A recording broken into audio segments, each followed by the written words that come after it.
मार्गशीर्ष महीने में सभी गुरुवार का बहुत महत्व होता है क्योंकि इस दिन महालक्ष्मी जी की कृपा होती है। इस दिन महालक्ष्मी जी की कृपा पाने के लिए उपवास रखा जाता है और व्रत की कथा पढ़ी और सुनी जाती है। आज इस वीडियो में आप सुनेंगे मार्गशीर्ष महीने का गुरुवार की महालक्ष्मी जी की व्रत कथा। आज के दिन जो भी भक्त सच्चे मन से यदि उपवास ना भी कर पाए तो इस कथा को सुन सकता है, तो उसका पठन पाठन करने से सारे दुख दारिद्र्य दूर हो जाते हैं। महालक्ष्मी जी की कृपा से सुख संपत्ति और ऐश्वर्य की प्राप्ति होती है, सारी मनोकामनाएं पूर्ण हो जाती है। महालक्ष्मी जी के अनेक रूप और नाम हैं, उन्हें हम प्रणाम करते हैं।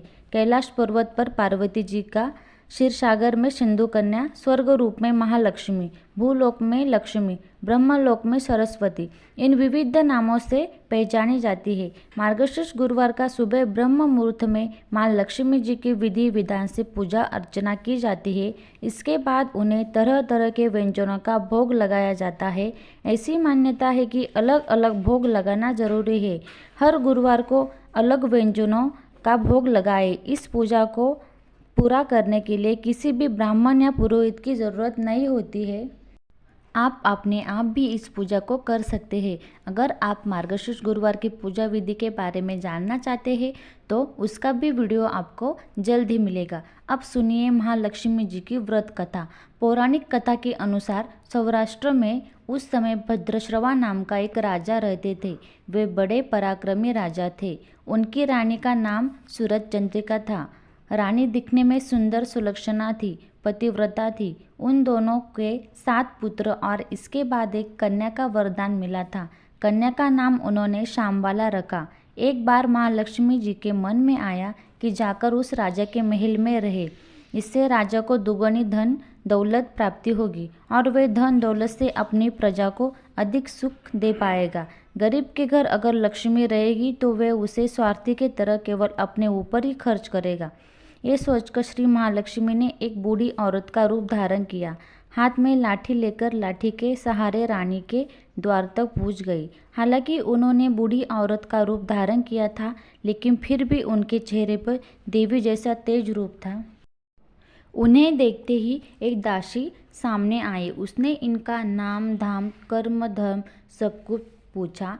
महालक्ष्मी कहने लगी, बालिके, मेरा नाम कमला है और पति का नाम भुवनेश है।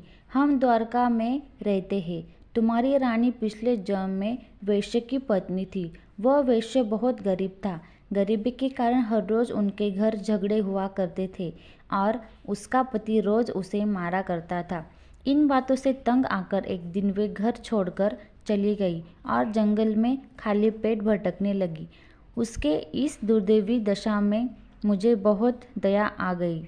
तब मैंने उसे सुख संपत्ति देने वाले श्री महालक्ष्मी व्रत की कथा सुनाई। मेरे कहने पर उसने श्री महालक्ष्मी का व्रत किया। श्री महालक्ष्मी प्रसन्न हुई और उसकी दरिद्री दूर हो गई। उसका घर संसार दौलत संपत्ति और संतति से घर बस गया। बाद में पति पत्नी दोनों परलोक पधारे। लक्ष्मी व्रत करने से वे लक्ष्मी लोक में रहे। उन्होंने जितने साल महालक्ष्मी व्रत किया उतने साल उन्हें सुख भोग मिला। इस जन्म में उसका जन्म अब रानी राजघराने में हुआ, परंतु वह श्री महालक्ष्मी का व्रत करना भूल गई है। उसे यह याद दिलाने के लिए मैं यहाँ आई हूँ। बुढ़िया की बातें सुन के दासी ने उसे प्रणाम किया। फिर श्री महालक्ष्मी का व्रत किस तरह किया जाता है इस बारे में पूछा। तब बुढ़िया के रूप धारण किए हुए श्री महालक्ष्मी माँ दासी को पूजा की संपूर्ण विधि और महिमा बताए। इसके बाद दासी ने माता को प्रणाम किया। वे रानी को बताने गई। उधर राजवैभव में रहती हुई रानी को अपने ऐश्वर्य का बहुत घमंड था। संपत्ति और अधिकार के कारण वे उन्मत्त हो गई। दासी द्वारा बताई गई बुढ़िया की बातें सुनकर वे रानी आग बबूला होकर राजद्वार पर आकर बुढ़िया रूपी श्री महालक्ष्मी पर ही बरस पड़ी। उसे ये नहीं पता था कि साक्षात श्री महालक्ष्मी माँ बुढ़िया का रूप धारण करके उसके द्वार पर आई है। परंतु रानी का इस प्रकार रूप का बर्ताव और अपना अनादर देखकर माता ने वहाँ ठहरना ठीक नहीं समझा और वे वहाँ से तुरंत चल पड़ी। रास्ते में रानी की कन्या शामबाला मिली। उन्होंने श्यामबाला को सारी बात बताई। श्यामबाला ने सुना तो अपनी ओर से श्री महालक्ष्मी जी से अपनी माता के लिए क्षमा मांगी। माता लक्ष्मी जी की राजकुमारी पर दया पड़ी। उन्होंने श्यामबाला को श्री महालक्ष्मी के व्रत के बारे में बताया। उस दिन मार्गशीर्ष मास का यानी अग्रहण मास का पहला गुरुवार था। श्यामबाला ने पूरी श्रद्धा और विश्वास से श्री महालक्ष्मी जी का व्रत रखा। फलस्वरूप राजा सिद्धेश्वर के सुपुत्र राजकुमार मालाधर से उसका विवाह हो गया। वे धन दौलत ऐश्वर्य और वैभव से मालामाल हो गई। पति के साथ बहुत आनंद से दिन बिता रही थी। इधर श्री महालक्ष्मी जी का रानी पर प्रकोप हुआ, जिसके कारण राजा भद्रश्रवा का पूर्ण राज्य और राजकारभार नष्ट हो गया। यही तक कि खाने के लिए कुछ भी नहीं बचा। ऐसी हालत में एक दिन रानी ने राजा से निवेदन किया, यह राजे, हमारा दामाद तो इतना बड़ा राजा है और धनवान है, ऐश्वर्य है, क्यों ना उसके पास जाए, हाल बताए, वे जरूर हमारी मदद करेगा। रानी की बात सुनकर राजा भद्रश्रवा अपने दामाद के पास जाने के लिए तैयार हुए। राज्य में पहुंचकर एक तालाब के किनारे थोड़ी देर विश्राम करने के लिए ठहरे। तालाब में पानी लेने आते जाते दासियों ने उन्हें देखा। उन्होंने विनम्रता से उनके बारे में पूछा, जिन्हें ये पता चला कि वे रानी श्यामबाला के पिता हैं। तो दौड़ते हुए जाकर उन्होंने अपनी रानी को सारी बातें बताई। रानी ने राज परिधान भेजकर बड़े ठाट से अपने पिता का स्वागत और सत्कार करवाया, खान पान करवाया। जब वे लौटने लगे तो सोने के मोहरे से भरा घड़ा दिया। राजा भद्रश्रवा अपने राज्य वापस लौटे तो उन्हें देखकर रानी सूरज चंद्रिका बड़ी प्रसन्न हुई। जैसे ही उन्होंने उस सोने के मोहरे से भरे हुआ घड़े का मुख खोला, पर हाय भगवान, घड़े में तो धन के बदले कोयले भरे हुए थे और ये सब महालक्ष्मी जी के प्रकोप से हुआ था। इसी प्रकार दुर्दशा में उनके कई और दिन बीत गए। इस बार रानी खुद अपनी कन्या के पास गई। वह दिन अग्रहण मास का अंतिम गुरुवार था। श्यामबाला ने श्री महालक्ष्मी जी का व्रत किया, पूजा की और अपनी माता से भी व्रत करवाया। इसके बाद रानी अपने घर पर आ गई। श्री महालक्ष्मी जी का व्रत रखने पर उसे फिर से अपने राजपाट, धन दौलत और ऐश्वर्य की प्राप्ति हो गई। वे फिर से सुख शांति और आनंद में जीवन बिताने लगी। कुछ दिनों के बाद राजकन्या श्यामबाला अपने पिता के घर आई। उसे अपने घर पर आकर सूरज चंद्रिका को पिछली बातें याद आ गई।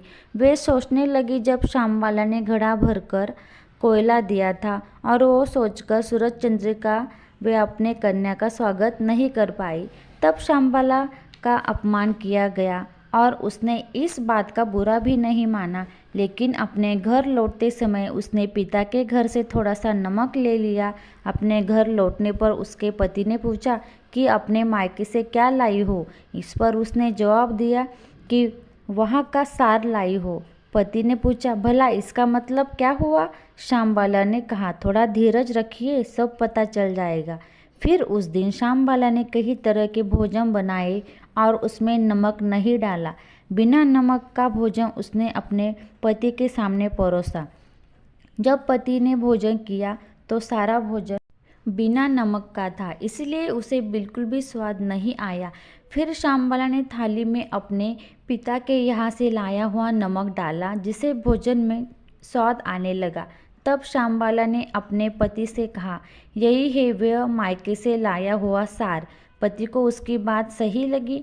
फिर वे दोनों हंसी मजाक करते हुए भोजन करने लगते हैं। कहते हैं कि इसी तरह जो कोई श्रद्धा भाव से श्री महालक्ष्मी जी का पूजा करे, महालक्ष्मी जी का व्रत करे, उसको महालक्ष्मी जी की कृपा अवश्य प्राप्त होती है। सुख संपत्ति और सब मनोकामनाएं पूरी होती है। तो दोस्तों, आज की वीडियो आपको ज़रूर पसंद आई होगी और अगर आप चैनल पे नए हो तो चैनल को सब्सक्राइब ज़रूर करें। धन्यवाद आप सभी का।